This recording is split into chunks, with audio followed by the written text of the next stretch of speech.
Buksan po natin yung Bible natin dito sa John 8:32. No? John 8:32. Ang mga tao po rito ay Ilocano, tama po ba? Okay, Ilocano. John 8:32. Sabi niya, malalaman ninyo ang katotohanan at ang katotohanan ang magpapalaya sa inyo. No? Naalala ko po dati, meron pong isang kwento na isa pong tao na siya po ay may pagkakautang doon sa kapitbahay. No? Tapos, lagi siyang sinisingil at unti-unti niyang binabayaran at dahil malaki po yung utang niya, ginawa niyang installment ito at unti-unti nga niyang binabayaran. At kapag yung linggo na yon hindi siya makabayad, siya po ay tinatakot-takot nung pinagkakautangan niya. Kung anong pagbabanta. Na kukunin ko yung bahay mo, kukunin ko yung sakyan mo. Sabi niya gano'n. Siya naman, nagmamakaawa, halos maglulumuhod doon sa pinagkakautangan niya dahil sa malaki nga ang utang niya.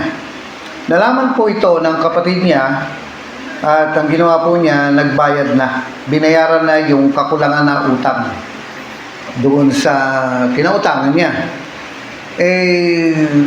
Dahilan sa hindi niya alam na binayaran na ng kapatid niya yung utang niya, ito namang pinagkakautangan niya, sinamantala siya. At ang ginawa po, tuloy-tuloy pa rin sinisingil itong taong ito. No, at dahil sa hindi niya alam na bayad na ang utang niya, siya ay patuloy na nagmamakaawa. No, halos maglulumuhod doon sa kinautangan niya na bayaran pa rin. Samantalang hindi niya alam, bayad na. At nung nalaman niya, imagine niyo, nung nalaman niya na yung utang pala niya ay bayad na at nakita niya na paparating na yung naniningil, hulaan niyo, anong gagawin niya? Away na tayo. No? Mag-away tayo. Hindi na ako takot sa iyo. Bakit? Kasi bayad na pala ang utang ko. Niloloko mo ko. At ganyan po ang buhay Kristiyano. May mga bagay po na kahirapang dinadaanan natin kasi hindi natin alam, binayaran na ni Jesus yun. Pero kung hindi mo alam yan, mamumuhay ka sa kahirapan pa rin. Kaya nga, ang sabi po niya, malalaman nyo ang katotohanan at ang katotohanan ang magpapalaya sa inyo. Siguro, kung matapang yung nangutang, itak ang ilalabas niya. Dahil siya ay, na-discover niya na siya pala yung patuloy na niloloko nito. Kung matapang yon, baka makikipagtagaan na yan. Kasi may katwiran siya at kapag may katwiran, ipaglalaban. At ganoon din po ang salita ng Diyos. Kapag alam natin na mayroon pala tayong katwiran at tayo pala'y pinalaya na, ipaglalaban natin to at siguradong mananalo tayo. Pero ano nga ba yung katotohanan? Tingnan niyo po dito sa John 17:17. No? John 17:17.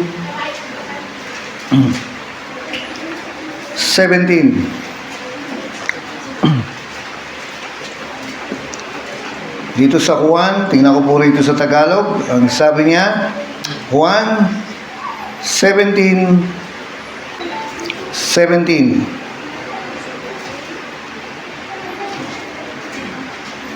Ito po, italaga mo sila sa pamamagitan ng katotohanan. Nalala po natin, ang katotohanan ang magpapalaya sa iyo. At sinabi rito ni Jesus, ang salita mo ay katotohanan.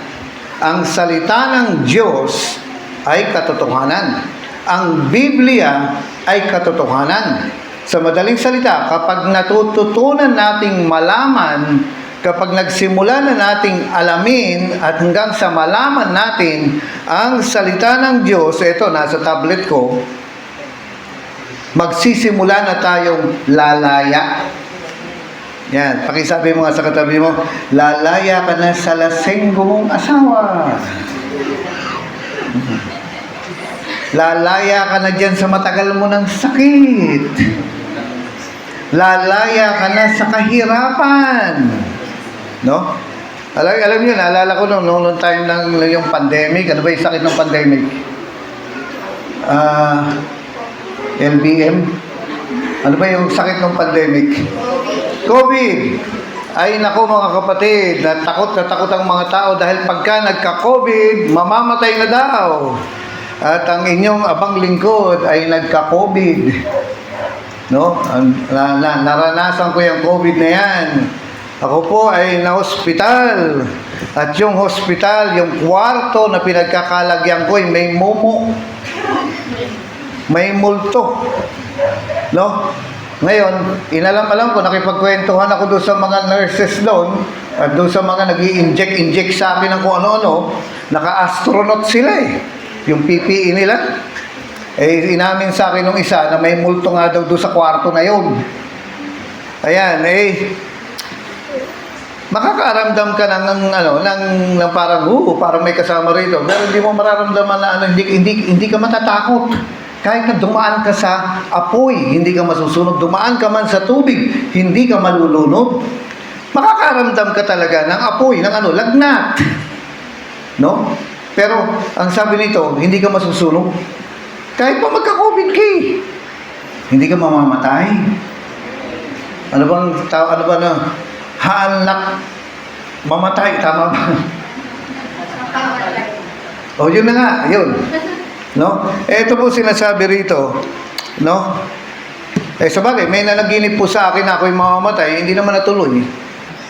No? Kasi sabi niya rito, ang salita mo ay katotohanan. Kapag nagsisimula na nating malaman ang katotohanan, magsisimula na tayong lalaya. Sabi mo sa katabi mo, gaganda na ang buhay mo. At gaganda ka na rin. Ayan, totoo po ito. Nakalagay po sa Biblia, kapag ka ang katotohanan, ang salita ng Diyos ay nagsisimula mo ng malaman, lalaya ka. Saan? Doon sa mga nagpapahirap. No? Lalaya ka sa mga pangit. Sabi mo sa katabi mo, lalaya na ako sa iyo. Mawawala na ang kahirapan, mawawala na yung lagi ka na lang may nararamdaman, nagsakit yung barukong ko, lahat na lang eh. No? Magkakaroon ka ng kalayaan o yan at magsisimula kang makaramdam ng ginhawa sa buhay. Ayan, okay. Ang gusto ko pong bigyan pansin muna ngayon, tingnan nyo po dito sa may mga verses po akong babanggitin sa inyo. Dito po sa Lucas, no? Chapter 10, verse 19. Bago po natin basahin ito, Lucas chapter 10, verse 19. Alam niyo po, ako po si Kuya Boy. Ako po ang senior pastor. No? Tinawag po kanina rito ni Madam MC na ako daw si senior pastor. Talaga buong pangalan eh. No, binanggit eh. Hindi na lang sinabing ko si Kuya Boy eh. Alam niyo po, ako po ay duwag. Pakisabi nga sa katabi, si Kuya Boy ay duwag. Si Kuya Boy ay duwag sa mangkukulam. Ay totoo po yan. Takot na takot ako sa kulam. Kasi lumaki po ako na yung mga pinsan ko, yung mga kakilala ko, lagi na lang silang may kwento patungkol sa mangkukulam. Tulad ng isa nito, ang sabi nila, yung mangkukulam daw, natuwa lang sa'yo o nagalit sa'yo, kukulamin ka. Mapasala, mapainit, kung ano man, matuwa man, o magalit man, wala kang ligtas, kukulamin ka daw. Takot na takot ako kasi lagi na lang nilang kinukwento na kapag nagalit daw sa'yo, natuwa yung mangkukulam, lalagyan daw niya ng sapatos ang tiyan mo. At meron daw doon sa probinsya nila na biglang lumaki ang tiyan, lalaki. At nung inopera na, nakakita ng Adidas. Sayang, isa lang ang nailagay. Dapat dalawa. Pwede pang magamit. na sa pagkamurang bata ang isip ko, nandun na-develop yung takot. At meron pa, yung isa daw babae doon, biglang lumaki ang tiyan, kinulam. Alam niyo po kung anong nakita sa tiyan? Buhay na dalag. Nasabi kong gano'n, pwede ba yun? Hindi ba siya mamatay doon? Ilang araw siya ron. Mapalalaki, kapag ka nakulam, lumalaki ang tiyan, sabi ko, ano yun, nabuntis. Puro ganyan po ang mga katuruan, yung mga kwentuhan na nasasagap ko nung bata ako, at hindi mo maalis, naging matatakutin ako sa mangkukulam. Hanggang sa, doon po sa probinsya, sabi nila sa akin, yun na ang panakot nila sa akin, andyan yung mangkukulam, baguhan ka dito, pag nakitang taga Maynila ka, kukulamin ka, hindi na po ako makalabas. Bakit?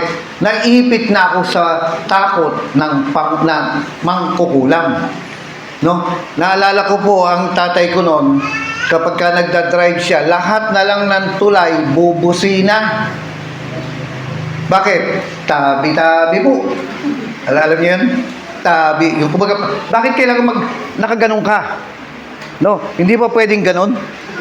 Bakit ano? Bakit parang kumbaga, tabi-tabi, nakaganong ka. No? Magsayaw ka na lang kaya. Bakit? Kasi, meron daw nuno doon. Meron daw maligno ron. Ito nga may isang tao daw, gumising. Hanggang sa mamaya, naghilamos doon sa timba. Ang nangyari, nung natapos siya maghilamos, tinapon niya sa bintana. Nabuhusan daw yung duwende. No? Ano ba ang tawag doon? Duwende. Nabuhusan daw. Ano nangyari? Di pinarusahan siya. Minsan itong mga duwende na to, may pagkakulang-kulang din . Bakit? Kasi tingnan nyo, sino ba nakakakita sa atin? Sila. Di sila umalis. Bakit? Kung ikaw makita kita riyan hindi kita bubuhusan. Siyang nakakakita sa akin. Dapat siyang umalis. Tapos kapag ka natamaan, magagalit. No? Kaya nga sabi ko, may pagkakulang-kulang Ngayon, may sinabi po ang Biblia. At nung nalaman ko to, nawala ang takot ko. Bakit? Dito po sa verse 19, sabi ni Jesus, binigyan ko kayo ng kapangyarihan tumapak sa mga ahas at mga alakdan at yumurak sa kapangyarihan ng kaaway, walang makakapinsala sa inyo. Hindi na daw ako tatalaban ng kulam. Hindi na daw ako makakapre. Hindi na rin ako madudwende. Hindi na rin ako malalamang lupa. Anong pwedeng tumalab sa akin? Lamang loob. Masarap yun, yung papaitan. No? Kasi, nung nalaman ko to, hindi na pala ako pwedeng talaban. Kumbaga, pwede pala na hindi tatalab yung kulam mo sa akin. Alam niyo, nung nalaman ko to, lumaya ako sa takot sa mga maligno. Ano nangyari? Ako na naghunting sa kanila. Nasaan ka ha? Nasaan ka duwende ka? Hindi na ako takot. Bakit? Alam ko na ang katotohanan Lumaya ako sa takot. No? Isa pa, yung ugali natin na puwera usog. Ano gagawin sa'yo pagka sinabi yun? Delpatan, tama. Tama ba Ilocano? Lalawayang kang ganyan, hindi naman nag-toothbrush. Bakit? Kasi puwera usog. Ay, kahit na magsabay-sabay kayong mga usog-usog, may mga tao pong malakas ang usog. Anong tawag doon? Tulak. No? May mga tao na malakas daw talagang mag-usog. Pero bilang Kristiyano, bilang si Jesus ay nasa puso ko na. At ako'y nagpupumilit kay Panginoong Jesus, kay Apo Diyos ko. Ano mangyayari? Hindi natatalab sa akin ang usog kahit magtulakan kayong lahat. Bakit? Kasi sabi niya ganoon, ako na ang may kapangyarihan sa mga usog-usog na yan. Hindi na ako tatalaban yan. No? Sabi mo sa katabi mo, hindi na ako mamalasin. Hindi ako pwedeng sumpain. Hindi ako pwedeng multuhin. Ako pa mga hunting sa kanila. At ganun po ang nangyari. Kami po, nung nalaman ko to, kami pa ang naghanap ng mangkukulam at kami pa ang nag-share. No? Alam niyo po, doon sa baler ito may mga mangkukulam puro na born again. At itinuro nila yung mga kapwa nila mangkukulam. No? Lalong kumalat. Bakit kasi? Hindi ka natatalaban. Bakit? Nalaman mo na na hindi natatalab sa iyo ang kulam, ang barang, ano ba? Yung usog, yung kapre, yung duwende. Ay nako po, may mga karanasan akong ganyan na doon sa isang bakanting lupa, sabi nila, bata pa kami noon, 3 kami. Sabi nga huwag na kayo lumabas, mga bata, ay magtatakip silim na. Sabi namin, bakit? Mayroong kapre dyan sa bakanting lupa na yun. Sabi ko, puntahan nga natin. Sige, sabi nung isang kasama, sige, tara nga, tingnan natin kung sinong unang tumaray. Ano ba yung tumaray? Tingnan natin kung sinong unang tumaray. Sabi niya gano'n, 3 kami, pero ninenervyos ako. Alam niyo, pagdaan namin, may boses talaga nagsalita ron. Hindi mo malaman kung babae o lalaki yung boses, parang 10 silang sabay-sabay. Parang nasa ilalim sila ng alon ng dagat. No, sabi ng boses, mga bata, bakit nasa labas pa kayo? Talagang alam niyo nangyari? Sabay kami tumakbo. May kasama ako, pinsan ko, andito ko, hawak-hawak namin yung maliit namin pinsan. Alam niyo, sa bilis ng takbo namin, siya nakaangat na sa lupa. Dahil talagang takot na takot kami. Pero alam niyo, magmula nung nalaman ko ito, nawala na ang takot. Hindi na ako takot sa kanila kasi ako pala ang katatakutan na nila. Kung takot ka sa multo, paalala ko po sa iyo, mas takot yung kinatatakutan mo sa iyo. Amen? Sa itsura pa lang joke lang. Mga kapatid, hindi na tatalab sa atin. Kaya alam niyo, magmula nung nalaman ng tatay ko to, wala nang busi-busina. At kapag may dadaanan akong lugar rin, wala nang tabi-tabi po. Wala nang ganyan. At kung ako man magbuhos, basta walang tao, walang hayop, buhusan ko yan. Siyang umalis. Kasi siya ang nakakakita sa amin. So kaya nga ito po, sabi niya gano'n, binigyan ko na kayo. Alam niyo mga kapatid, alam niyo ibig sabihin nito? Hindi na natin kailangan magpa-albularyo. Hindi na. Kasi sabi niya, tayo na ang binigyan ng kapangyarihan laban sa kanila. Yun nga lang, minsan, sa akin pong pagpupumilit na manalo, ako po yung natalo. Saan? Sa namang loob. No, bakit? Masebo. Kaya sabi ko, sarap-sarap nung papaitan. Anong nangyari? Sabi ko, suko na ako, di ko kaya, busog na ako. Pero pagdating po na sa yung halimbawa na duwende, na kapre, na aswang, na barang. Alam niyo ba yung barang na yan? Ang style pala niya, yung mga napatay niya, lumalabas yung mga insekto sa ilong. Meron po isang nakasama na na namatay yung na barang daw. Sabi ko, ba't gano'n? Lumalabas yung mga insekto sa ilong. No? Sabi na barang kasi babaero daw, ganun. Wala na akong pakialam doon. No? Kahit ano ba yan, babaero, lalakero, baklarero, tomboyero. Ang sinasabi po ng Biblia, ang mga ganitong mga klase sa paligid natin ay hindi na tayo dapat matakot kasi mas may kapangyarihan tayo sa kanila bilang mga anak ng Diyos. Nakukuha niyo mga kapatid, nalala ko dati yung kapatid ko. Ayan, sabihin mo sa katabi mo, huwag kang masungit. Kasi kapag masungit ka, mangyayari yung nangyari sa kapatid ni Kuya Boy. Yung paa niya, nagkaroon ng dito, sugat, na yung, excuse me pasensya na, kakain pa naman tayo mamaya. No? Yung parang naglapnos-lapnos, na hindi mo masuot na yung sapatos mo. Nag-aaral siya nun. Dito, na kapag iapak mo, magpuputukan yung lapnos. Alam niyo po, ibig sabihin magtutubig. Masakit.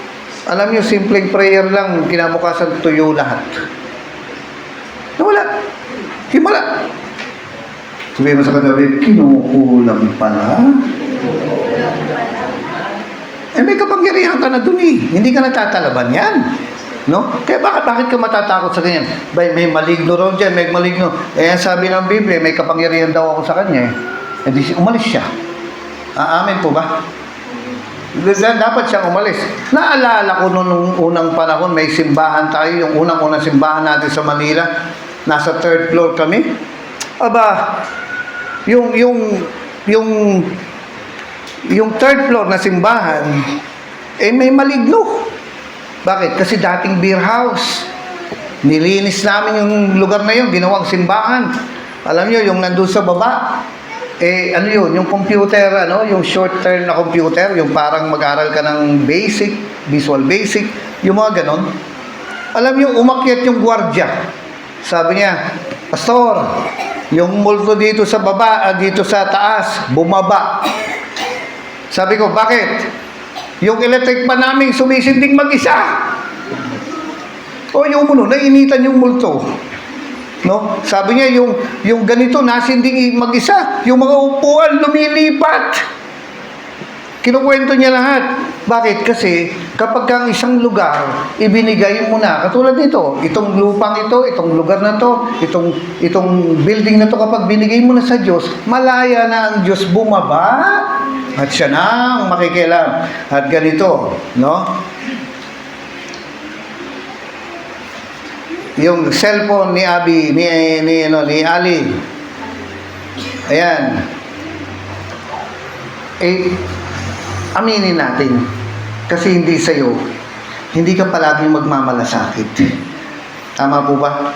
Tsaka ito, pag nawala ang cellphone ni Ali, sasabihin mo, oy, sayang, pero hanggang doon lang. Iiyak ka ba? Hindi. Maglulupasay ka ba? Hindi sa'yo eh. Pero yan, magtatumbling pa yan sa sama ng loob. Bakit? Sa kanya yun eh. At kapag ang buhay natin ay sa Diyos na, hindi siya papayag na manakaw yan. Hindi siya papayag na maghirap yan. Hindi siya papayag na magkasakit yan. Kaya nga, ipapaalam niya sa iyo ang katotohanan at ang katotohanan ang magpapalaya sa iyo. Amen? Kaya nga, ito. Sabi niya, binigyan ko kayo ng kapangyarihan, tumapak sa mga ahas at mga alakdan. Naalala ko po yung isang kwento ng isang kasama natin. Naglalakad siya sa bukid na tuklaw ng ahas. Anong ginawa niya? Dito siya tinamaan. Ang ginawa niya, hinawakan niya yan. Sabi sa pangalan ni Jesus. Sumigaw lang ng gano'n. Alam niyo nangyari? Yung sugat niya, naging 12. Yung tuklaw ng ahas, naging 12. Ano ba ang 12? Di ba pumuputok? Pumuputok daw yung sugat niya, naglabasan lahat ng laso. Hindi siya na ano. Kaya nga, binibigyan ko kayo ng kapangyarihan sa lahat. Alam niyo, meron kayong merong something na may mga malas-malas lang rin. No, nagkalat lang yung mga malas-malas. Alam ko, nagkalat ang mga pangit, pero yung mga malas-malas, nandiyan lang sa paligid yan eh. At kapag dinikitan ka, mamalasin ka. Amen po ba? Pero binigyan ka ng kapangyarihan laban sa kanila.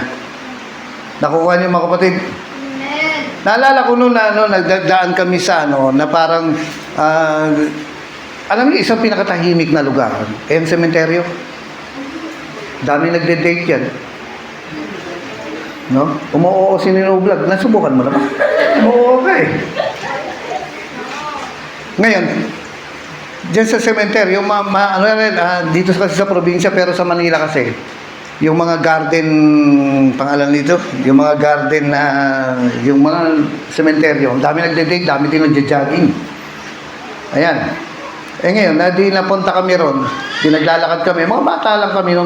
Alam niyo, naamoy ko yung yung parang merong mabango na dadaan sa'yo. Maya-maya, mawawala. Wala namang gaanong puno. Wala naman eh. Pero maya-maya, pupunta ka ron, may dadaan sa'yo. Maamoy mo talaga, sumusunod sa'yo. Maya-maya, punta ka rito, wala na. Maya-maya, dadaan na naman yung amoy sa'yo. Mabango. Eh sabi ko, baka may multo rito. Alam niyo mga kapatid, yung mga ganong klase, ngayong born again ka na, hindi natatalab sa'yo. No? Hindi ka na natatalaban ng usog. Hindi ka na dapat talaban ng kulam eh. Bakit? Kasi mas takot sa'yo yung kinatatakutan mo. At kapag alam mo to, palalayain ka. How many times nasasakitan tiyan ko? No? Sino may mga tiyan dito? Sino may mga bilbil? Ala, tinago. Alam niyo ba ang bilbil, pag malaki, napapaliit yan? Paano? Tingnan mo. Okay, pakita mo sa iba. Automatic itatakin yan. Ngayon, may sakit ang ulo mo. Nasakit yung barukong mo. Nasakit tiyan mo. Alam niyo, hindi naman kagad kailangan uminom ng diatabs eh. Ang gawin mo lang, ikaw nasakit sa pangalanso, malis ka sa tiyan ko. Mamaya, aalis na yan. Hindi kakailangang alipin ng Imodium. No? Yung medical, yung biogesic. No, palisin mo lang, salita lang ang gamitin mo. Alis yan. Huwag kang asa sa gamot. Kasi meron kang kapangyarihan. Ano bang gagawin ng ano sa'yo? Ano bang gagawin sa'yo ng tuklaw ng ahas? Lalasunin ka, di ba? O ngayon, sabi niya, may kapangyarihan ka rin. Yung dengue. Nire-rebuke lang yan. Nilalabanan lang yan. Maring laglatin ka, 2 araw, maya-maya, wala na, magaling ka na. No. Kesa at saka, alam nyo ba, ang sakit magnanakaw yan. Yung savings mo, yung inipon mo, uubusin mo saan? Sa ospital. Ngayon, dahil naubos na ang salapi mo, salapi pa ba ang tawag dito sa pera? Hanin. No? Ano nangyari sa salapi? Awanin, naubos na. Anong mangyari sa'yo kapag dyan naubos na yung pera mo, hindi ka lang makapagpakasal? Bakit? Naubos na eh. Kaya nga, sabi niya gano'n, may kapangyarihan ka na dyan, malalaman mo katotohanan at ang katotohanan ang magpapalaya sa'yo. Apay, nalalaglag. Maganda yung hawakan na lang ng tao hanggang ang ganda pa naman, no? Very unique. Bakit mo tinanggal? Nakakalungkot. Hindi niya alam kung babalik siya o hindi. Pero sige, baba mo na lang iha. Okay, so buksan natin dito sa Unang Pedro chapter 2. Andiyan ba kayo? Ayan. Alam niyo po noong unang panahon, nangongolekta ako ng mga orasyon eh. Alam niyo ba yung orasyon? Yung orasyon sa ganito, orasyon sa ganyan, orasyon sa ganon. Nangongolekta ako. Ang isang sikat na orasyon na ginagamit ko noon yung pampaamo ng aso. Saka kahit na anong aso dyan, kahit pa mabangis yan, kahit pa may rabies yan, kapag kabubulungan mo, babait sa'yo. Nagugulat nga yung mga tao Bakit? Kasi alam ko yung orasyon doon Alam ko yung bulong para hindi ka talaban nung galit ng aso. Ano mang bangis, ano mang tapang ng aso, kapag ka binulungan mo na, yung aso nagiging mabait sa'yo, kakawag-kawag ang buntot. Pero nung nalaman ko to, tinakwil ko na lang lahat yan. Tinapon ko na lahat yan. Bakit? Sapat na ang pangalang Jesus. No? Sapat na ang pangalan ng Panginoon. Hindi ka na sasaktan ng mga aso. Nakukuha niyo mga kapatid, hindi na mo na kailangan mag-orasyon. Inuulit ko po sa inyo, no? Hindi mo kailangang magpaalbularyo. Kasi meron ng mas makapangyarihang pangalan sa lahat ng pangalan, kundi ang pangalan ni Jesus na ililigtas ka saan? Sa mga gawa ng mga maligno, ng mga ganito, ng mga ganyan. Sapat na ang pangalan ng Jesus. Punta ngayon tayo dito sa dito sa pangalawang verse na bibigay ko. No? 3 lang na bibigay ko sa inyo. So, 2 na tayo.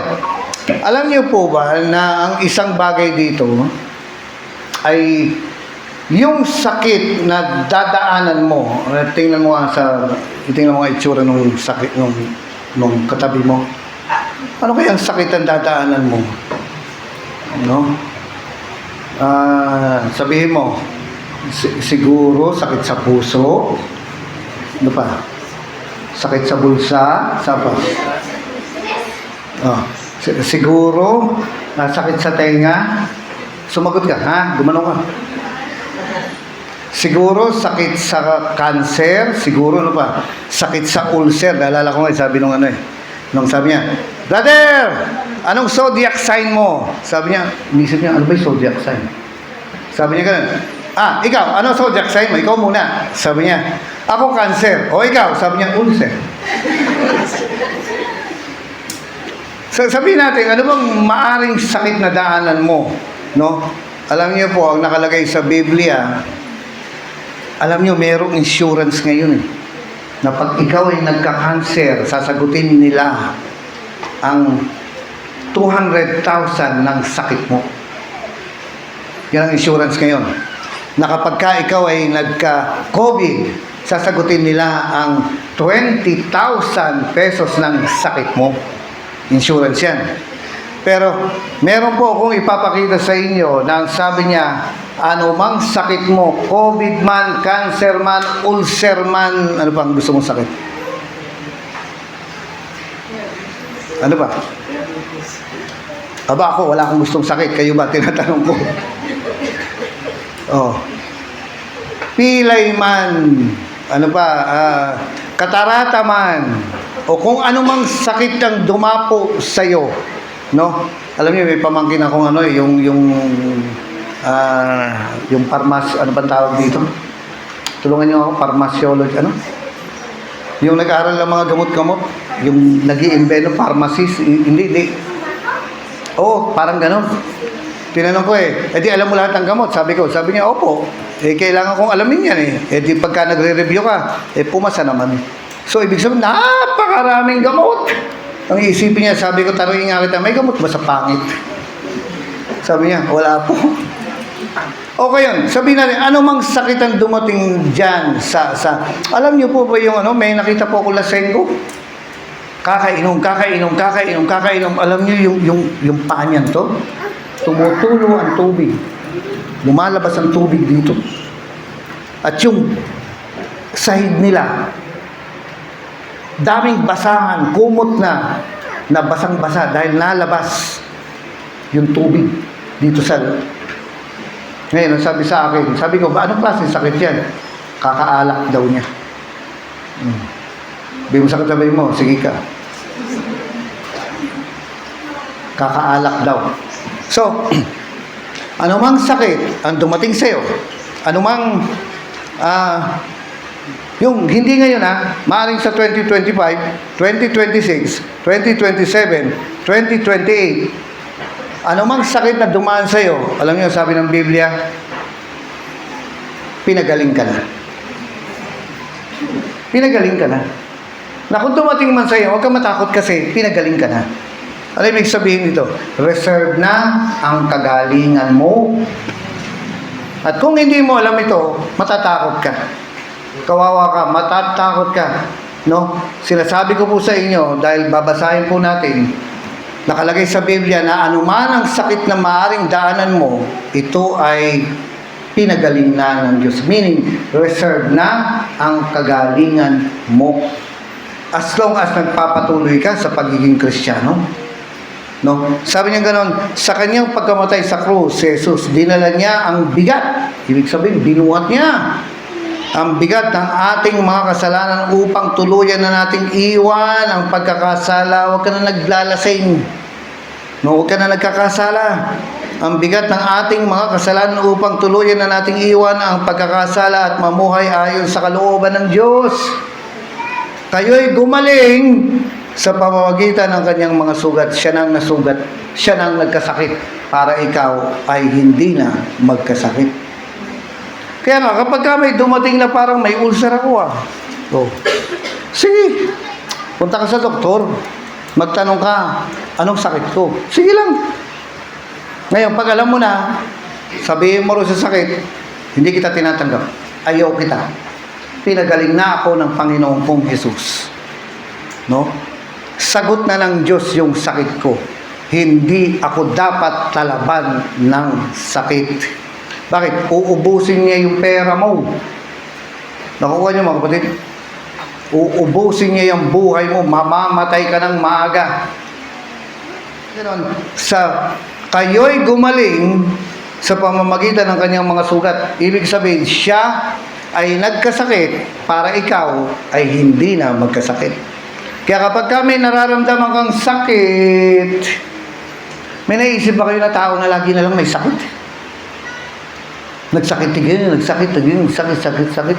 Lahat na lang may sakit. Yung sakit na yon, simulan mo ng ayoko sa'yo. Ayoko sa'yo. Umalis ka sa katawan. Di kita tinatag. Siguro mga 2 araw mo lang lalabanan yan. No? Ano mangyayari? Maya, wala na. Alam niyo po nung time na mayroon pong ang isa pong sakit ko sa totoo lang ay ulcer. Ulcer. Alam niyo po bang ibig sabihin ng ulcer? Anong tinitira niya? Tiyan. Ay nako po. Kapag nung unang sinaktan ako ng tiyan dito sa sikmura ay hindi ako mapakali. Iba palang sakit na to. Grabe, hindi ka mapakali. Upo, higa, tayo, upo, higa, tayo, tumbling, kung ano ginagawa mo para lang. Dahil lang sakit eh. Ang gamot dito, Meprosol. No? Alam niyo po, nung biglang nawala na yung gumaling ako ron. Sabi ko gano'n, ayoko na. Hindi na ako papayag na magkasakit na ganyan. Binasa ko to. Tingnan mo Lord, sabi ko, kinuha mo na yung sakit ko para hindi na ako magkasakit ng ulcer. Ilalaban mo lang.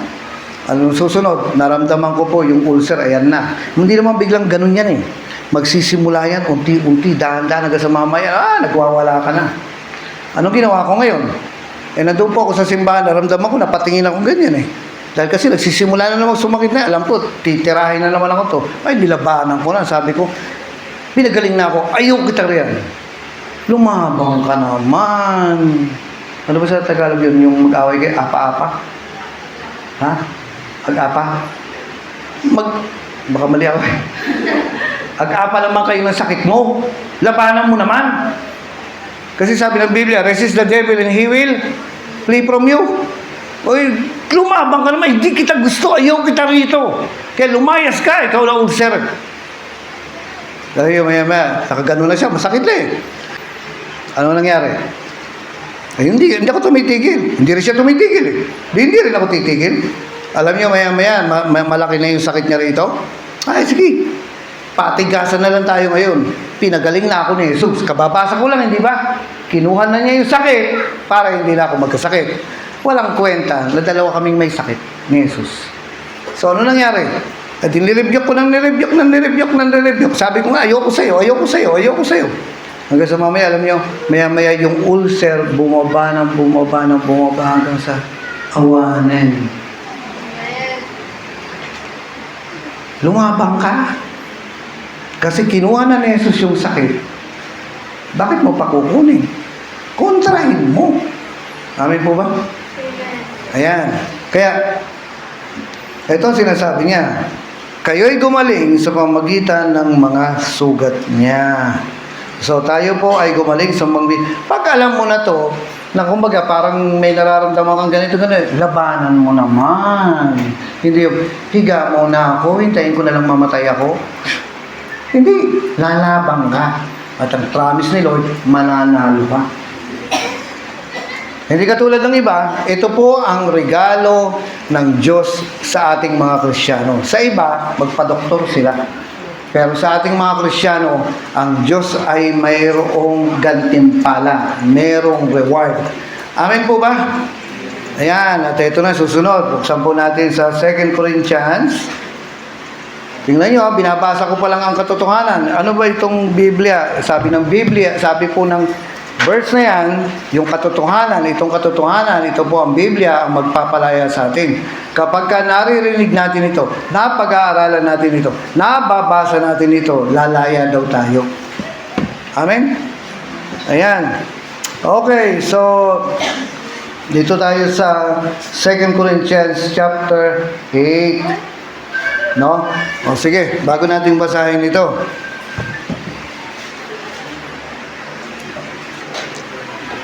Parang ang sarap ng tubig. Oh, yung may kulay. Yung may nakalagay na C. Bebe, joke lang. Makihingi na lang po ako ng danom. Ayan, ayun, may kumuha na. Meron na. Thank you. No? Okay. Hindi ba kanina sabi ko sa inyo na binayaran na yung utang natin? Di ba nakwento ko? Ay, ito mga kapatid. Ito yung babasahin ko po sa inyo. Nasa 2 Corinthians chapter 8 na kayo. Ang nakalagay dito, si Jesus ay naging mahirap para tayo ay maging mayaman. Useless, walang kwenta ang pagiging mahirap niya kung parehas tayong mahirap. Yang katabi mo ay dapat kumakain ng 4 na beses sa isang araw. Kung matabayan, dapat kumakain siya ng 6 na beses sa isang araw. Okay. Ulitin ko po. Ang sabi po ng Biblia, si Jesus ay naging mahirap para ikaw ay maging mayaman. Sa madaling salita, ang totoong Kristiyano dapat hindi naghihirap. Paano ang gagawin ko ngayon? No? Eto, kung ikaw ay tunay na Kristiyano, tatalab sa iyo ito. Kung hindi, at puro ka lasing-lasing, at ikaw ay puro bisyo-bisyo, hindi tatalab sa iyo ito. Kailangan magpasakop ka. Alam nyo ba yung sinasabi ng magulang na hanggat nasa ilalim ka ng bubong ko, sumunod ka sa gusto ko. Di ba? Narinig natin yun. Hanggat tayo ay nasa ilalim ng bubong ng ating Panginoong Hesus, hindi tayo dapat magkasakit. At hindi tayo dapat naghihirap. Ayan. Ngayon, mag-isip ka. Gumanong ka. Ayan. Oh, kita nyo, sinabi ko lang, dumating na.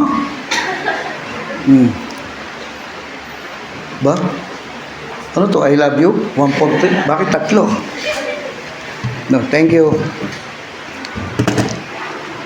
Kaso late. Paglago kan lang to. Sana yung mga kasing laki ko no? Hindi, thank you po. Asa na tayo?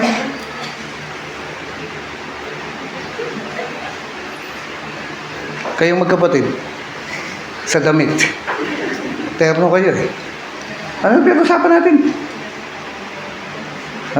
Wala na nakatan.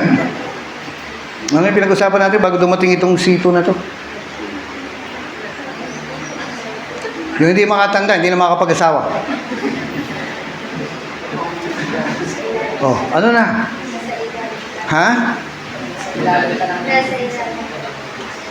Anong nasa ilalim ng alin? Anong sabi ng tatay? Pagka nasa ilalim ka ng bubong ko, sumunod ka. Kung tayo ay nasa ilalim ng bubong ni Jesus, ibig sabihin na sunod tayo kay Jesus, tatalab sa atin to. Tatalab sa atin to. Alin? Kasi gumanong ka nga, ito pala, gumanong ka nga. Sabihin mo ganun, parang ang sarap ng sasakyan. Gumanong ka. Parang ang sarap ng sasakyan na kulay pula sa labas. So may tingin, no? Kinabahan si Ronnie.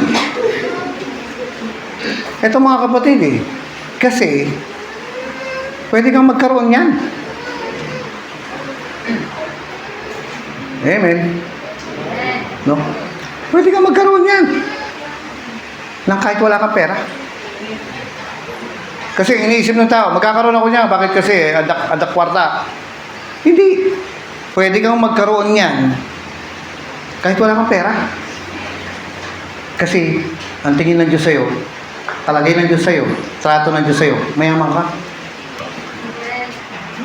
Ngayon, dahil sa mayaman ka, sabihin mo ka sa katabi mo, hindi ka kuripot sa offering. Ito po ang sinasabi ng salita ng Diyos. Basahin ko po sa inyo. Sa verse 9. Alam ninyo kung gaano kalaki ang pag-ibig ng ating Panginoong Jesucristo na bagamat mayaman ay nagpakadukha. Ano ibig sabihin ng dukha? Mahirap. Upang yumaman kayo sa pamamagitan ng kanyang karupahan. Si Jesus ay naging mahirap para tayo ay maging mayaman. Ibig sabihin, kung ano man ang kailangan mo o gustuhin mo, ay pwedeng mapasayo sa simpleng panalangin lang. Papaano nga ba? Ito po'y mahabang proseso, pero ang tinutukoy po rito ay pwede. Hindi mo kailangan mag-abroad, hindi mo kailangan magtrabaho ng sobra-sobra. Ayaw ng Diyos na mahirap ka. At si Jesus ay naging mahirap para ikaw ay maging mayaman. Amen po. Nakukuha niyo mga kapatid. Ayan, sige, tumingin ka sa katabi mo. Sabihin mo, nakatingin ka ngayon sa isang mayaman dito sa Dasul. Sabihin mo, magkano ka ba?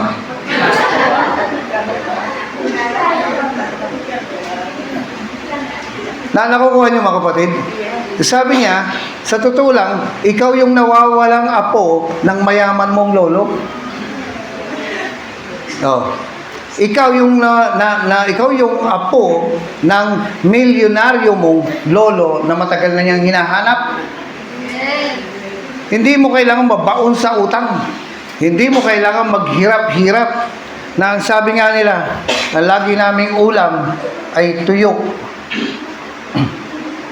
Ano ba namang problema sa tuyo? Masarap nga yun eh.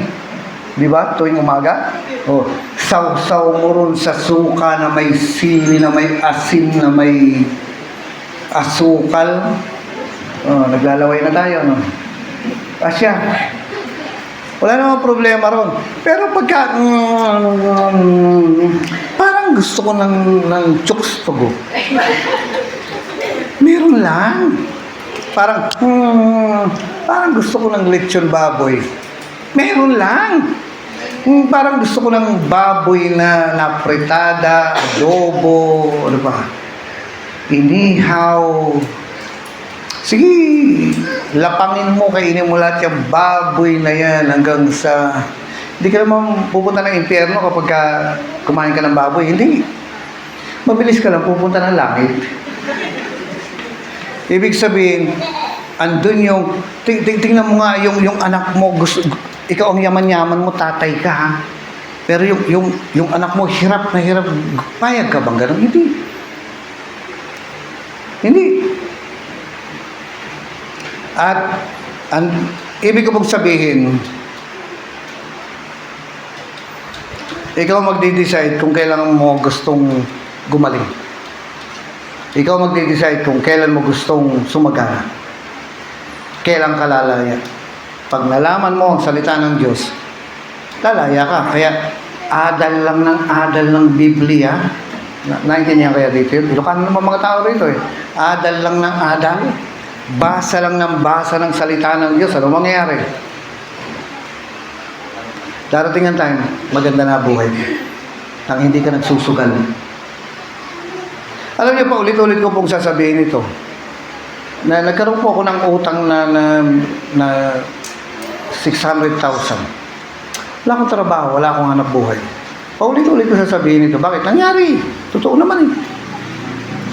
Nagkaroon po ako ng utang na ganyan kalaki. Grabe. Ang hirap. Ang interest ay 20,000 a month. Monthly yun ha. Hindi nawawala ang utang mo. Nagbabayad ka lang ng interest. So sabi kong gano'n na bandang huli, nahirapan na ako eh.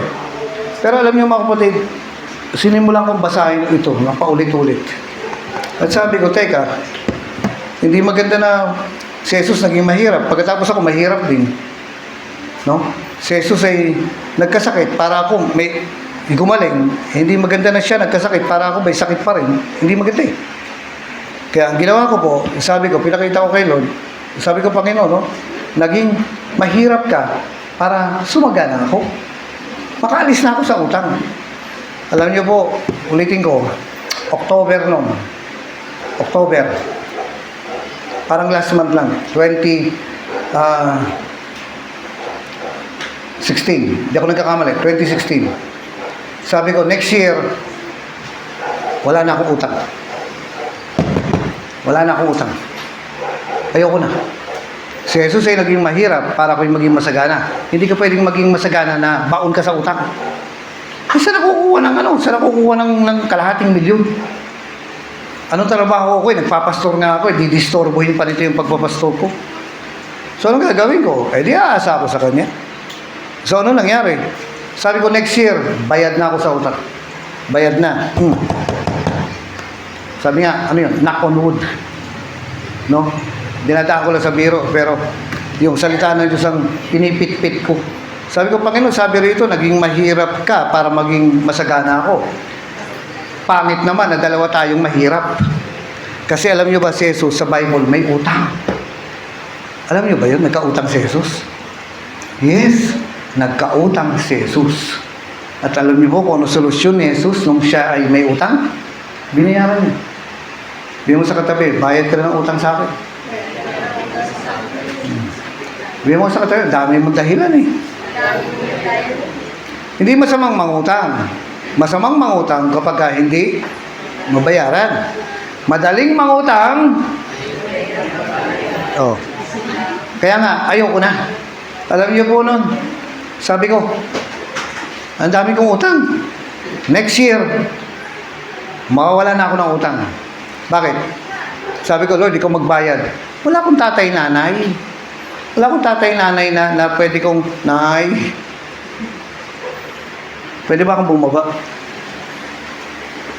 Kaso, may microphone ako eh. Sino ba pwede kong biruin dito? Nganagan mo? Tawanagan mo? Ano? Maricar? Ayan, bakit kayo terno?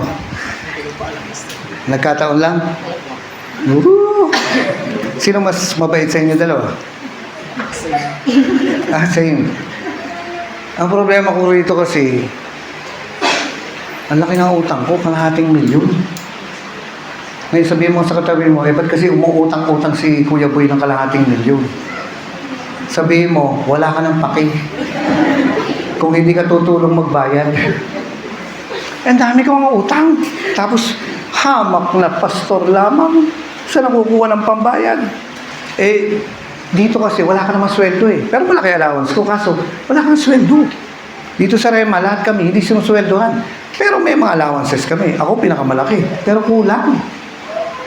Hindi ako pwedeng iwanan ko yung pulpito at maghahanap buhay ako, magtatrabaho ako. Hindi pwede. Kasi, ang dami kong hawak eh. Tapos itong mga hawak ko, buwan-buwan humihingi ng pera. Pastor, pengin pera. Mamaya, 2 kamay na, duet sila. Pastor, pengin pera. Mamaya, 3 kamay na yan. Trio sila. Pastor, pengin pera. Maya-maya, 10 na yan. Ano sila? Choir. Pastor, pengin pera. Ay! Parang alam nyo ba yung tuliro, yung gano'n. Eh, nahingi ng pera. Ano gagawin lang sa pera? Pangbayad daw ng renta. Ano gagawin ko ngayon? Hindi mapipilitan akong uutang. Ngayon, sasabihin sa akin ng bangko, sa mga nakakaalam po sa inyo, bandang uli, sasabihin sa akin ng bangko, wala na kami ipapautang sa iyo, magbayad ka na. Tatawagan ako kahit na anong oras. Mr. Kawigan, yung utang nyo, kailangan nyo na magbayad. Ano gagawin ko? Maglo-loan ako dun. Ibang bangko na naman. Pagkatapos nun, ibabayad ko sa kanya. Ang laki kaya ng interest.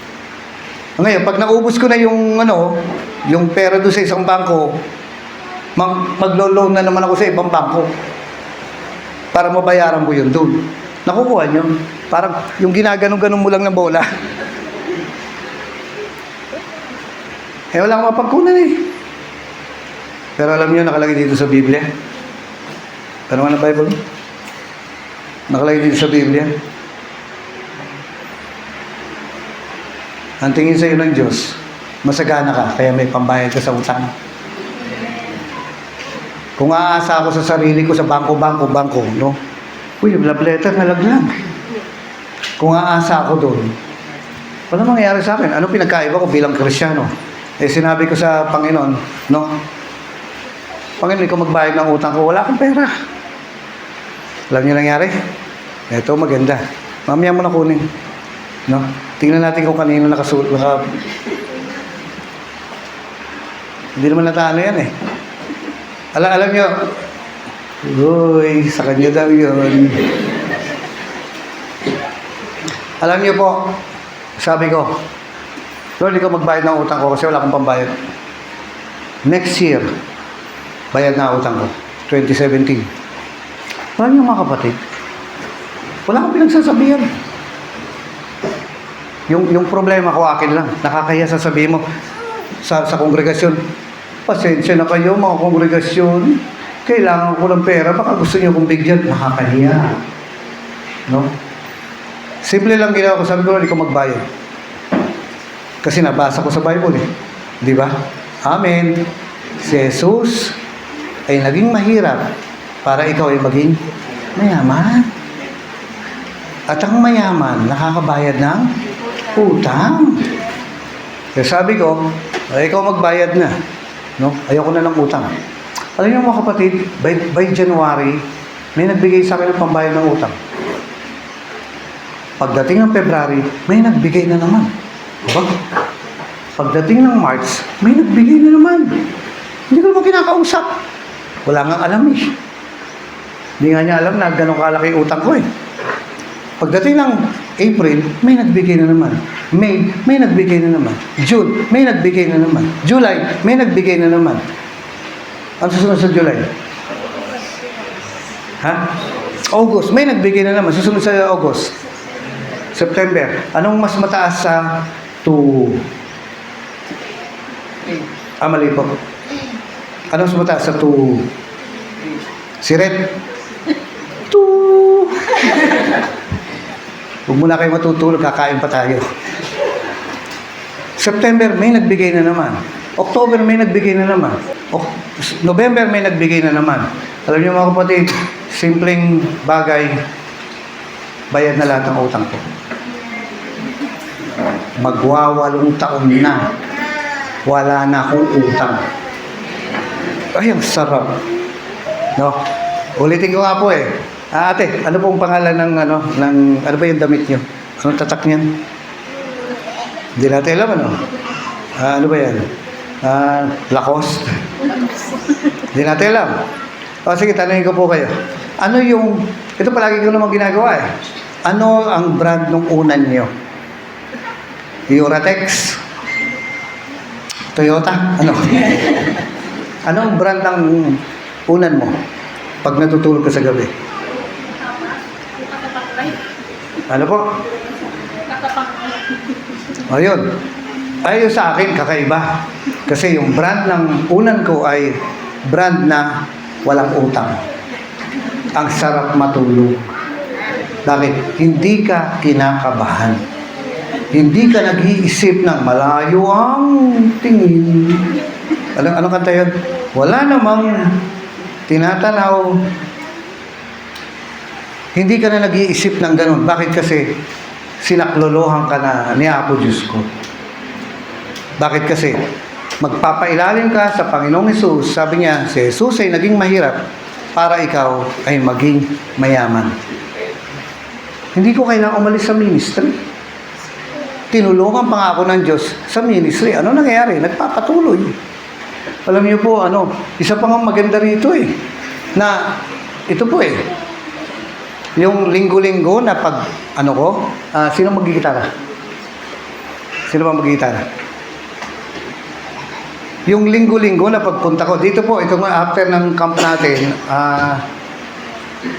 ang unang pinuntahan ko ay itong anniversary ng Dasol. Ngayon, ang susunod naman na pupuntahan ko, Baler.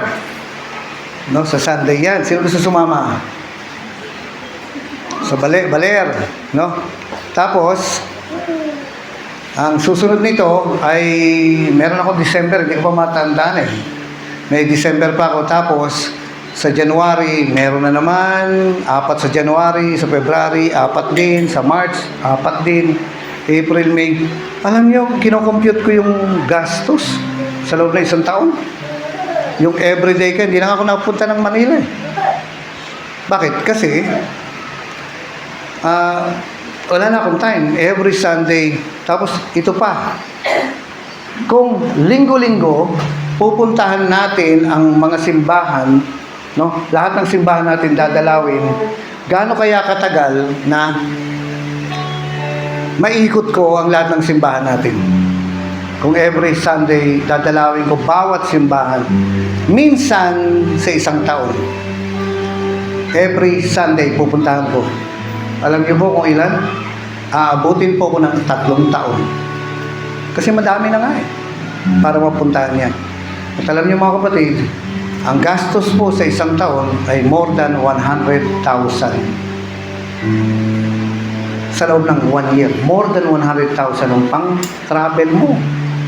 Toll gate pa lang ang mahal. Tapos tumaas pa ang gasolina, ang nagnina. Pero ito God will provide. Nakita niyo ba yung mga ibre na ang gulo-gulo, ang ingay-ingay? Wala naman silang ginagawa, nagkakalat lang, di ba? Pero pinapakain ng inyong amang nasa langit. Lalo pa kaya kayo. No?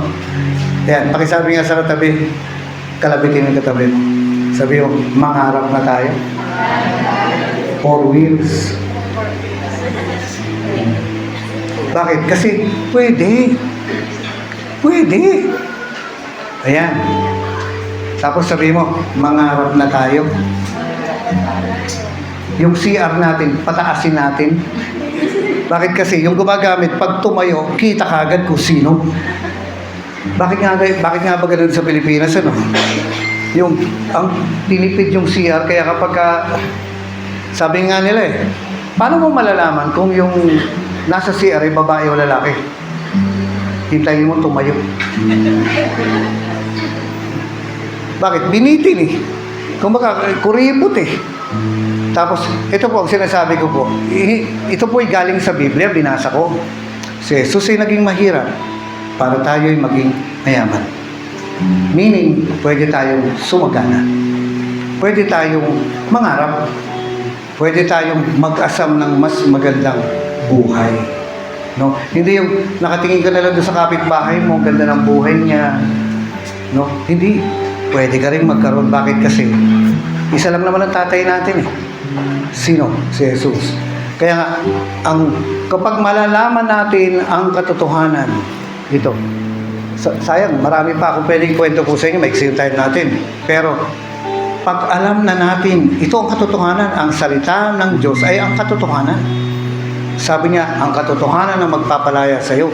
Meaning, ang salita ng Diyos ang magpapalaya sa iyo. Kapag nasimulan na nating matutunan, malaman dahil kakabasa, kakaadal natin dito, aalis na tayo sa kahirapan ng buhay. Amen? Hindi ka na-aasa lagi sa mga gamot. Bakit? Kasi ang Diyos na ang manggagamot mo. Isa na lang. Meron pong 2 klase ng katotohanan. Isang katotohanan at ang katotohanan. Sabihin nga natin, 2 klase ng katotohanan. Isang katotohanan at ang katotohanan. Ano ibig sabihin nito? Okay. Yanagan mo. Pati, Christine, tama. Halimbawa lang example lang. Ikaw ay may sakit. Sabi ng doktor, ikaw ay may sakit at binigyan ka na lang ng 3 buwan para mabuhay dahil sa nakita nila sa iyo sa laboratory mo. Isang katotohanan yan na ikaw ay may sakit. Pero ang katotohanan, ikaw ay pinagaling na. Yun ang dapat nating panghawakan, hindi yung sinabi ng doktor. Totoo nga, nakita naman niya talagang may sakit ka Pero isang katotohanan lang yun. Ang katotohanan, pinagaling na ako ni Jesus. Ano bang sabi rito? No? Ano nga pangalan mo ulit? Maricar. Ikaw ay walang pera. Ikaw ay konting-konti ang pera. Ikaw ay gusto ng iPhone. May nagbigay sa iyo ng iPhone kaso sira. Ikaw ay walang pera. Totoo yan. Isang katotohanan yan. Pero ang katotohanan, si Jesus ay naging mahirap para ikaw ay maging mayaman.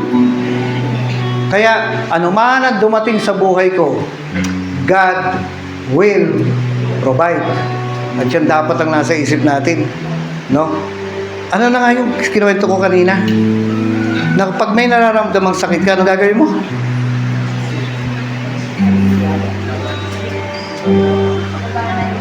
Ha? Labanan mo. Pag may nararamdamang sakit, no? Ngayon, eto pa. Labas nyo lahat ng wallet nyo. Sige po, labas nyo yung wallet nyo walang laman. Ako may konting laman eh. Labas nyo. Sige, labas mo. Ayan. Para saan pa ako magwawalit? Wala namang ilalagay. Sabi nung iba, hindi, labas mo. Labas mo, wallet mo. Sige, hintayin kita. Last year, nandito ka, no? Lagi kita nakikita, naalala kita eh. No? Ang ganda ng ngiti mo eh. Labas mo yung wallet mo. Sabihin mo, nilalabanan ko ang kahirapan sa pangalan ni Jesus. Ikaw na kahirapan, lumayas ka sa wallet ko. Lumayas ka sa buhay ko. Lumayas ka sa pamilya ko. Lumayas ka sa angkan ko. Umadayo kayo. Tama ba Ilocano ko? Tumayo. Labanan mo kahirapan. Labanan mo. Bakit kasi? Ang kahirapan ay hindi sa Diyos. At pag nalaman mo ang salitang ito, babasahin mo to araw-araw.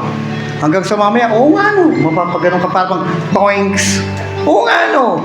Ay mamaya, alam niyo po, it's been mag-8 years na. Wala na akong utang.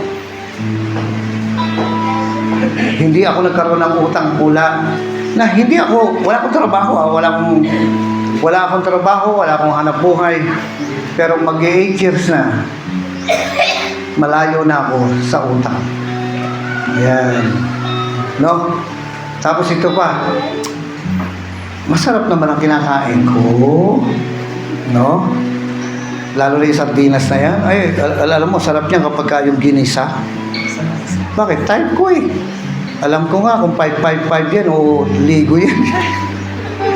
Ibig sabihin, hindi ako nagugutom. Bakit? Ayaw nga ng Diyos na magutom ka. Kaya sabi niya, manalangin kayo ng ganito. Ama namin, sumasalangit ka, sambahin ang ngalan mo. Bigyan mo kami ng aming sa araw na ito. Ayaw ng Diyos na nagugutom ka. Kaya dapat sabihin mo sa katabi mo, dapat mataba ka. Ano pa alam mo? Sheila. Sabihin mo, dapat mataba ka. Katulad ni Sheila. Dapat na lubsog. Tama ba? Ano ba siya? Ano yan? Nalubsog? Ano ba? Basta yun. Kasi ayaw ng Diyos na tayo ay gusto ng Panginoon maganda buhay natin, no? Pero at the same time, ayaw niyang madamot tayo. Alam niyo po, ang inaasam-asam ko, every year nandito po ako. Parang kailan lang, nandito nga lang ako eh. No? Pero ngayon may napansin po ako, gumanda yung simbahan niyo. No? Gumanda rin yung mga miyembro. Uy, naniwala yan. Hindi, gumanda po yung simbahan niyo. Alam niyo pa kung ano dapat ang gumaganda? Buhay natin. Amen. Yan, sabi mo nga sa katabi mo, anong pinapahid mo sa mukha mo? Ba't gumaganda ka? Chinsunso? Astringent number 40? Dapat ang mga Kristyano ay gumagandang buhay at hindi nagiging madamot. Amen po ba? Alam niyo po, Pastor Ronnie, alam mo bang naisip ko rito, maganda rito? By hairpon. No? Ano mangyayari? Mas dadami yung magsisimba. Tapos, sa pagsisimba nila, dala-dala na ang kumot at banig. Hihintayin na ang next week, di na uuwi. Dito muna. Hindi po. Siyempre gagastos ang problema kasi sa airphone, magastos sa kuryente, di ba? Pero ito God will Dubai. Para pagka nagsimba yung mga tao, hindi paypay ng paypay. Ay, naku po. Naku. Alam mo nga. Christine, ano pong naramdaman nyo nung summer, nung time ng summer? Nung summer, dito, nagpudot. No, kumbaga kasi hindi na lahat, tapos ganun. Alam nyo, nakarating na po ako ng Dubai. Ako po ay inimbitahan para magkasal sa Dubai. Mga miyembro po natin, alam nyo po, ang init sa Dubai, parang 3 times dito sa Manila. Nagpudot. Para kang nakaharap sa tambutso ng sasakyan. Ang waiting shed doon, aircon. Lahat ng establishments, aircon. Lahat na lang ng lugar doon, aircon. Bakit? Ang hirap tiisin ng init. Pero alam mo, pagbaba mo ng kotse, pupunta ka sa mall, dahil nakasakay kami doon sa kotse nung nag-imbita sa akin, ay, nag-aapura akong pumasok doon sa bahay nila. Bakit? Nagpudot. Parang nakatapat sa iyo yung tambutso ng sasakyan. Eh ngayon po, nung summer, naramdaman ko ulit dito sa Pilipinas yung ganun katinding init.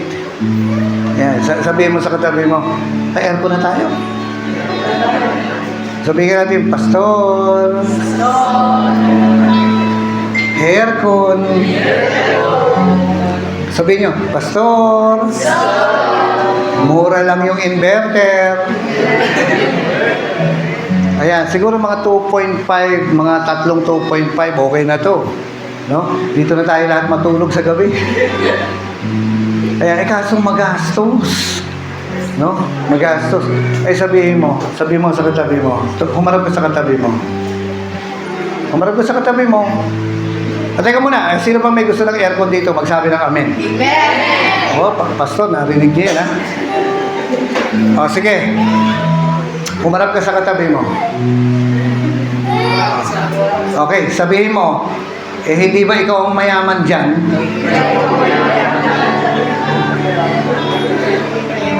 Aba, cheat-in tayo. No?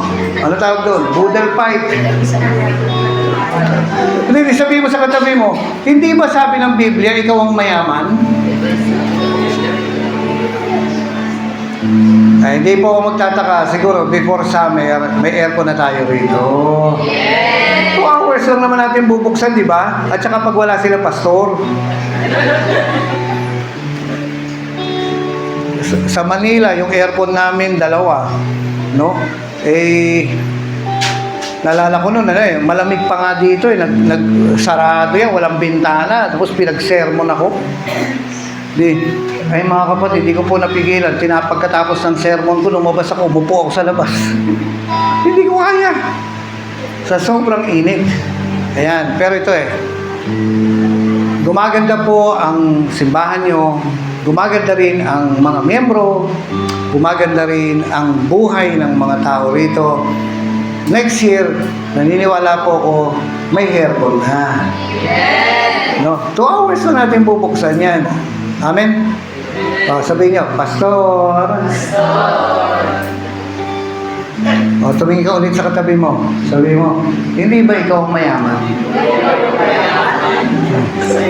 God will provide. Ayan. Alam niyo po, mahaba na yung sermon ko. Halimbawa, sabihin natin, ano ang pangalan mo? Maricar, no? Halimbawa, may sakit ka. Ayan, punta ka nga doon, please. Doon sa dulo. Doon sa labas, doon. Anong pangalan ng aso nyo? Blackie. Kopi ko black. Halimbawa, may sakit ka, ha? May nararamdaman ka. Punta ka sa simbahan. O sige, pasok ka na. No, may sakit siya. Dito ka. Yan. No? Sige. Taas mo kamay mo. Okay, 2 kamay, taas mo. Sa pangalan ni Jesus, magaling ka na. Ano sasabihin mo? Amen. Amen. Upo ka na. Bakit? Magaling na siya. Ganun lang yun. No? Hindi mo na kailangan na mag-isip ko, naku, kailangan daw palitan yung utak ko. Hindi na. Sapat na yung salita ng Diyos. Si Jesus ay nagkasakit para ikaw ay gumaling. Amen? So, yung pong ibig sabihin ng buhay pananampalataya. Kaya nga, ano ba yung sabi ko kanina? Isang katotohanan at ang katotohanan. Maaring may sakit ka, maaring mahirap ka, pero ang katotohanan, pinagaling ka na. At yumaman ka na. Amen po ba? Ayan, ito sabi ko nga, ano ba, sabihin sa akin, mali ang agpaiso ito. Tama ba sa Ilocano yun? Agpaiso ito, tumatalab. No? Basta dito ka lang, alam niyo ba pagka umuulan, pasok ka sa simbahan. Bakit? Kasi doon mababasa ka. Pero dito, hindi. Pag nasa Panginoon ka, hindi ka mababasa ng sumpa. Puro pagpapala. Amen.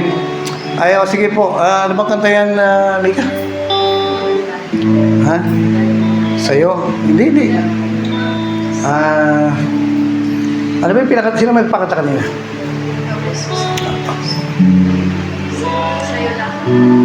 O sige, kanta ka.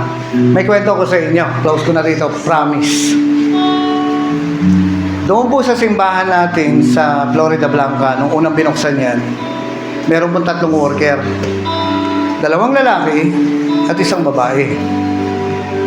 Yung lalaki po, ang isa ron ay si Edward Alarcon. At yung pastora ay si Joy Abades. Pastora siya ron. Aking nararamdaman pag-ibig mo at kalaman na kung minsan sa'yo'y nakukulang, patuloy pa rin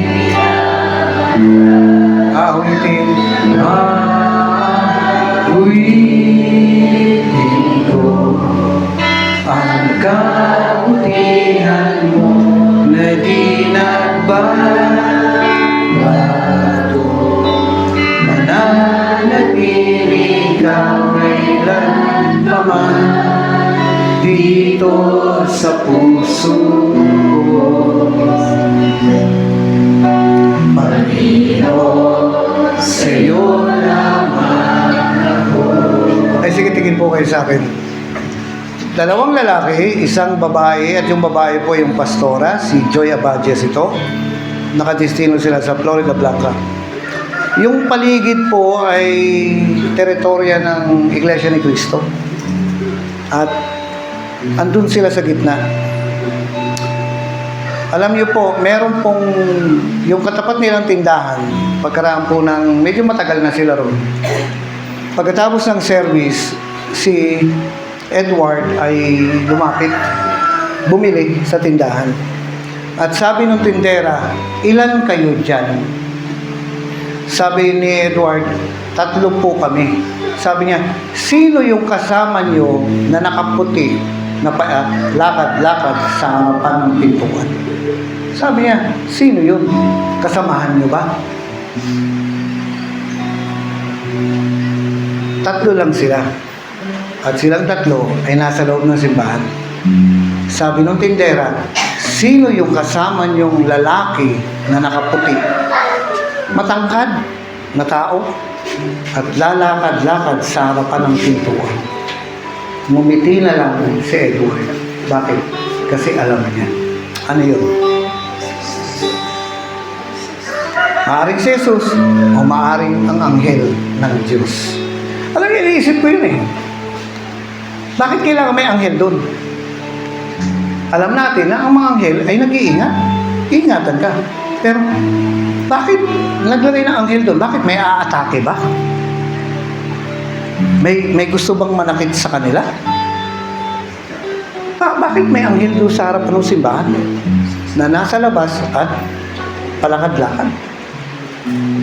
At meron pa nga itayo isang simbahan na dadaan siya sa simbahan, no? Galit siya sa simbahan, binabato niya ng bote, binabato niya yung bubong.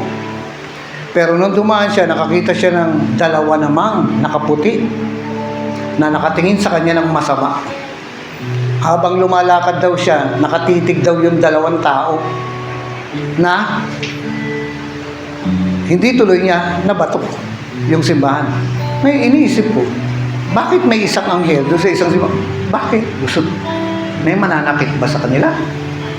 Meron bang gagawa ng masama sa kanila? Bakit kailangan lagyan ng ano ang nakikita ng Diyos? Bakit kailangan lagyan ng anghel? May gagawa ba sa kanila ng masama? Pipisakalin ba silang saksakin? Bakit? Hindi ko po alam. Pero alam ko, ayaw ng Diyos na masaktan tayo.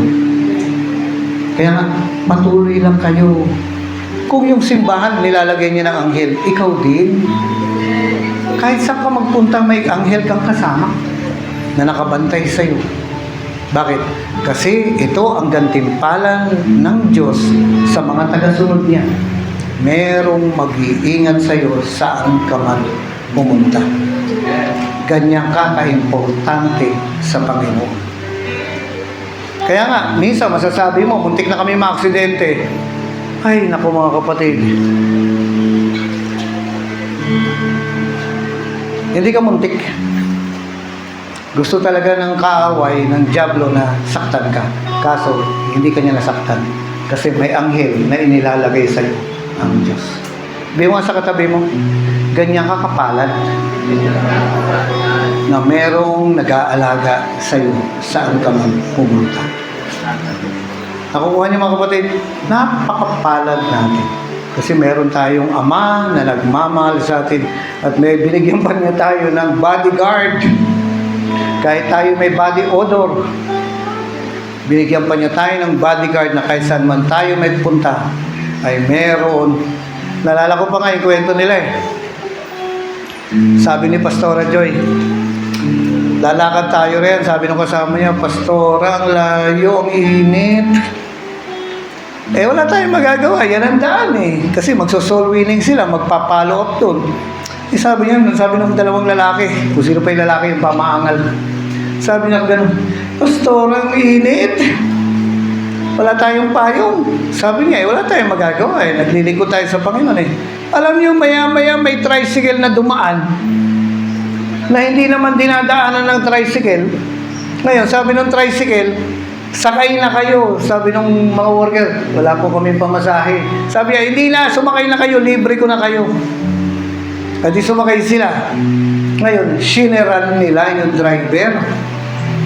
Sabi nila, nagpe-pray nga kami na may magsakay sa amin kahit alam namin walang dumadaan na sasakyan dito eh. Alam niyo, sabi ng driver, kaya pala kanina, nung malapit na ako dito sa kalsadang ito, nakarinig ako ng bulong. Ang sabi, diyan ka dumaan. At pagdaan ko nga, nakita ko nga kayo, kaya isinakay ko na kayo. Malayo pa lang ang pupuntahan mo, ang Diyos nagpapadala na ng tulong. Ganyan ka kamahal ng Panginoon. Kaya sabi mo sa katabi mo, kapabackslide, magpatuloy ka lang sa Panginoon. Amin. Yung po tayong lahat. Yung po tayong lahat. Aawitin ko ang kabutihan mo na di nagbago. Ang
camera sa mga nagpe-pray. Yung dalawa.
So that yun po, patuloy po na lagay natin yung mga sarili natin sa presensya ng Panginoon at doon patuloy natin isip yung truth na sinasabi ng Panginoon. Amen po. Yun nga, basahin, anan ko lang po na yung sinasabi niya sa Joshua 1:8 na sabi niya, huwag natin kaligtaan ang aklat na iyon, didiliin natin araw at gabi. Bakit? Kasi sabi dito, sa pagtuklas natin ng katotohanan, ano yung katotohanan? Yung salita ng Panginoon. At kung itutuloy natin na doon sa Joshua 1:8, sabi niya, nang sa gayon, sabi niya, bakit kailangan nating aralin? Bakit kailangan nating tuklasin yung salita ng Panginoon? Sabi niya, sa pagtuklas natin ng salita ng Panginoon, nandun yung katagumpayan. Nandun yung victory. At sinasabi po dito sa team ng anniversary natin na kapag alam natin yung katotohanan, ang katotohanan na yun, yung salita ng Panginoon, pag alam mo, ikaw mismo, pag alam mo yung salita ng Panginoon, pag alam mo yung katotohanan na ikaw ay pinalaya ng Panginoon, pag alam mo yung katotohanan na ikaw ay tinubos ng Panginoon, redeem, sabi niya, from the curses of law, tayo ay pinagaling na ng Panginoon sa anumang sakit at karamdaman. Kung malalaman natin ang katotohanan na to, sabi niya, mapapalaya tayo. Kaya mga kapatid, patuloy nating saliksikin ang Panginoon. Maring paulit-ulit natin itong naririnig na yung pagbabasa ng salita ng Panginoon. Pero hindi, sabi niya, sa pagbabasa natin ng salita ng Panginoon, sa pagtuklas natin ng salita ng Panginoon, sa pag-alam natin ng salita ng Panginoon, nandun yung victory, nandun yung kalayaan, mga kapatid. Kung sawa ka na sa buhay mo ngayon, kung sawa ka na dun sa pinagdadaanan mo na paulit-ulit, ang sabi ng salita ng Panginoon, tuklasin mo yung katotohanan, alamin mo yung sinasabi ng salita ng Panginoon. Nang sa ganon, yung sitwasyon na yan, yung sitwasyon na hindi ka makaalis-alis na yan, sabi niya, palalayain ka na. Kasi nga po, at tayo po ay yumuko. Yes, O God, Lord, salamat, Panginoon, sa mga salita mo, Panginoon, naming napakinggan, Panginoon. Lord, hayaan mo nga, Panginoon, na sa pagpapatuloy, Panginoon, ng gawain mo, Panginoon. Lord, patuloy, Panginoon, na malaman namin, Panginoon, makilala ka namin, Panginoon, malaman namin yung katotohanan, Panginoon, sa buhay namin, Panginoon.